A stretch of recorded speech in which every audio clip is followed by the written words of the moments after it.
क्यों होती है? देव कार्य समुद्यता। जो भक्त ने ये जो दैवी कार्य हाथ में लिया है, क्या है दैवी कार्य? मां के पास जाने का, उसके हर कार्य में मां उसको सहायता करने के लिए दे प्रकट होती है। देव कार्य समुद्यता। ऐसा भक्त जो भी कार्य हाथ में लेगा, दैवी कार्य, दैवी मां वो दैवी कार्य को पूरा करने के लिए प्रकट होती है। कई बार लोग आते हैं ललिता सहस्त्रनाम करना है और उनकी इच्छा क्या होती है? बड़ी अच्छी, बड़ी विचित्र इच्छाएं होती हैं, मतलब बिल्कुल दैवी नहीं होती है वो, आसुरी भाव वाली इच्छाएं होती हैं उनकी। और मुझसे पूछते हैं हम ललिता सहस्त्रनाम कर लें तो हमारी इच्छा पूरी हो जाएगी। अजीब अजीब इच्छाएं होती हैं। तो आसुरी इच्छाएं के लिए नहीं भाई। हाँ, आपकी दैवी इच्छा है, अच्छी इच्छा है, दैवी इच्छा नहीं, अच्छी इच्छा है। तो जिसके हृदय में अच्छी इच्छाएं हैं, जिसके हृदय में खुद का स्वयं का भला करना और दूसरे का भला करने की इच्छाएं हैं, ऐसे जगहों में मां प्रकट होती है और उनकी वो इच्छाओं को मां पूरी करती है। तो अच्छी इच्छा खुद के लिए भी और दूसरे के लिए, तो उन कार्यों को प्रकट करने के लिए, उन कार्यों को होने के लिए मां प्रकट होती हैं। दैव कार्य समुद्यता। इसके ऊपर एक कथा भी है। कथा, अब ये तो हमने भावनात्मक भावार्थ, क्योंकि मेरी जो इच्छा है भावार्थ कहने की, तो गुरुजनों ने पहले भावार्थी कहलवाया। अब मैं इसकी कथा भी कह दूं कि ये माता है सबकी, ये महारानी है, ये सिंहासन पे बैठने वाली है, ये चिदग्नि कुंड संभूता, ये चिदग्नि से प्रकट हुई। कब प्रकट हुई? आप लोगों को कथा मालूम है कि हुआ ऐसा था कि जब सती ने अपना दाह कर लिया था, भगवान शिव जाकर के स्मशान में बैठ गए दाह संस्कार के बाद, और भगवान शिव ध्यानस्थ हो गए थे। ध्यानस्थ हुए तो देवताओं ने देखा कि अरे, भगवान ऐसे ध्यानस्थ रहेंगे तो प्रकृति और पुरुष, ये जो संसार का जो खेल है, ये चलेगा कैसे? भगवान को लाना पड़ेगा, इस ध्यान से बाहर निकालना पड़ेगा। लेकिन मां तो है नहीं, अब सती ने तो दाह कर लिया, अब क्या किया जाए? फिर भी प्रयास करते हैं। तो कामदेव को भेजा गया। कामदेव और रति वहां गए। कामदेव ने सोचा अपना बाण में चलाऊं शिव जी के ऊपर, लेकिन हिम्मत तो होती नहीं।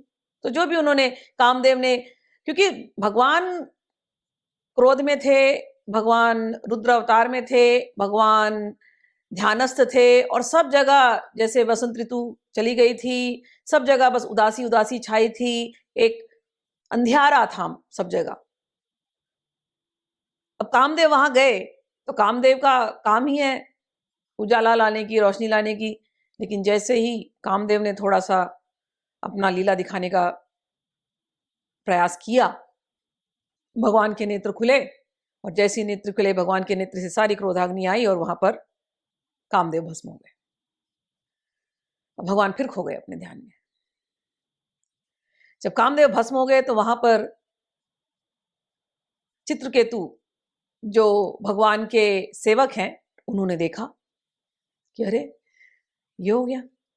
चित्रकेतु आए और चित्रकेतु ने पूरा कामदेव का भस्म उठाया और उसको उठा करके सारे देवता लोग मिले और कामदेव को कहा कि कुछ तो करके इनको वापस लाना पड़ेगा, कामदेव भस्म हो जाएंगे तो संसार कैसे चलेगा।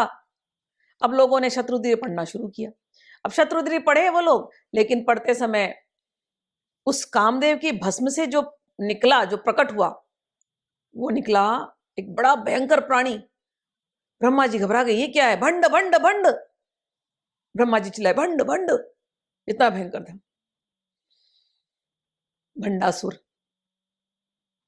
ये भंडासुर बड़ा हुआ और ये लोगों पर अत्याचार करता था। ये जिस नगर का राजा था उसका नाम था शोणितपुर। शोणितपुर से नाम समझ में आ जाता है कि वो सबको शोषण करने वाला जगह था। शोणितपुर, ये इसका राजा बना और वहां सबको सता रहा था। देवता लोग जब परेशान हो गए कि भंडासुर तो परेशान कर देगा, तब देवताओं ने ब्रह्मा जी के पास गए, बोले क्या करना चाहिए, कुछ तो रास्ता बताइए आप। ब्रह्मा जी बोले चलो हम यज्ञ करते हैं। और यज्ञ किया, और फिर यज्ञ करके उस यज्ञ से देवी प्रकट हुई। तो वहां जब कहते हैं ना चिदग्नि कुंड संभूता, जब इन्होंने नारद जी की एडवाइस ली, नारद जी की बात सुनी, और फिर इन लोगों ने यज्ञ किया। यज्ञ से पराशक्ति मां ललितांबिका निकली यज्ञ से। कई बार लोग पूछते हैं मां ललितांबिका ही राधा है क्या, मां ललितांबिका ही दुर्गा है क्या, मां ललितांबिका ही कामाख्या है क्या, मां ललितांबिका ही सब कुछ है। ये सब लोगों के बड़े प्रश्न आते हैं कमेंट्स के अंदर। एक बात बताती हूँ, ओरिजिनल जो होता है वो पराशक्ति ही होती है, पराशक्ति। यही पराशक्ति अलग अलग युगों में, उसको हम कल्प कहते हैं, अलग अलग युगों में, अलग अलग कल्पों में अलग अलग लीलाएं करने के लिए अलग अलग रूप में प्रकट होती हैं। ओरिजिनल अगर हम सारा नाम निकाल दें तो ये केवल एक ही है, पराशक्ति ही कहते हैं इनको। ये पराशक्ति तीनों लोकों की रानी है, तो इन्हें त्रिपुरा कहते हैं। ये पराशक्ति ही पूरा खेल बनाती है, तो इन्हें योग माया कहते हैं। ये पराशक्ति ही प्रकृति है, इन्हें मूल प्रकृति कहते हैं। ये पराशक्ति ही सीता बनकर के आ जाती है, ये पराशक्ति लक्ष्मी बनकर के आ जाती है, पराशक्ति सती बनकर के आ जाती है, पराशक्ति ही राधा बनकर के आ जाती है, यही पराशक्ति कात्यायनी बनकर के आती है, यही पराशक्ति विंध्याचल वासिनी बनकर के आती है, यही पराशक्ति विमला बनकर के आई जगन्नाथपुरी में, यही पराशक्ति कन्याकुमारी बनकर के हैं, यही पराशक्ति अलग अलग रूपों में अलग अलग समय पर अलग अलग लीलाएं करने के लिए प्रकट होती हैं। और जो लीला उन्होंने की उस हिसाब से उनका नाम पड़ा है। हमारे यहाँ संस्कृत की यही बड़ी सुंदर बात है कि नाम से ही लीला समझ में आती है। तो ओरिजिनल पराशक्ति है। तो जब इन्होंने साधना की, उस साधना से पराशक्ति प्रकट हुई। पहले एक बड़ा सा चक्र आया और उस चक्र के मध्य में मां ललिता त्रिपुर सुंदरी प्रकट हुई हैं, और सबने फिर इनकी प्रार्थना की, इनकी स्तुति की और इनसे भंडासुर वध करने के लिए कहा। लेकिन ब्रह्मा जी वहां आए, बोले इतनी सुंदर मां है और ऐसी शक्ति है, शक्ति के लिए शक्तिमान का होना आवश्यक है, नहीं तो शक्ति आउट ऑफ कंट्रोल हो जाएगी। तो शक्तिमान तो एक ही है, शिव जी। तो इनका वर्ण शिव जी के साथ करना पड़ेगा, शिव जी ही इनको संभाल पाएंगे। जब सबने इस प्रकार से माँ को देखा, माँ सबकी इच्छाएं समझ गई। माँ ने कहा ठीक है, और माँ ने एक माला ली, वरमाला, और वरमाला फेंकी, शिव जी के पग गले में गई। शिव जी के नेत्र खुले और सामने देख रही है, आहा कामेश्वरी त्रिपुर सुंदरी, ऐसी सुंदरी। शिव जी का कोई गुस्सा वुस्सा नहीं है देखे तो स्तब्ध, देखते रह गए। थी तो उन्हीं की शक्ति ना, पराशक्ति। ये परम शिव है, ये परम शिव है, वो पराशक्ति। जब अपनी पराशक्ति को देख लिए सामने, अब शिव जी का सारा क्रोध शांत हो गया।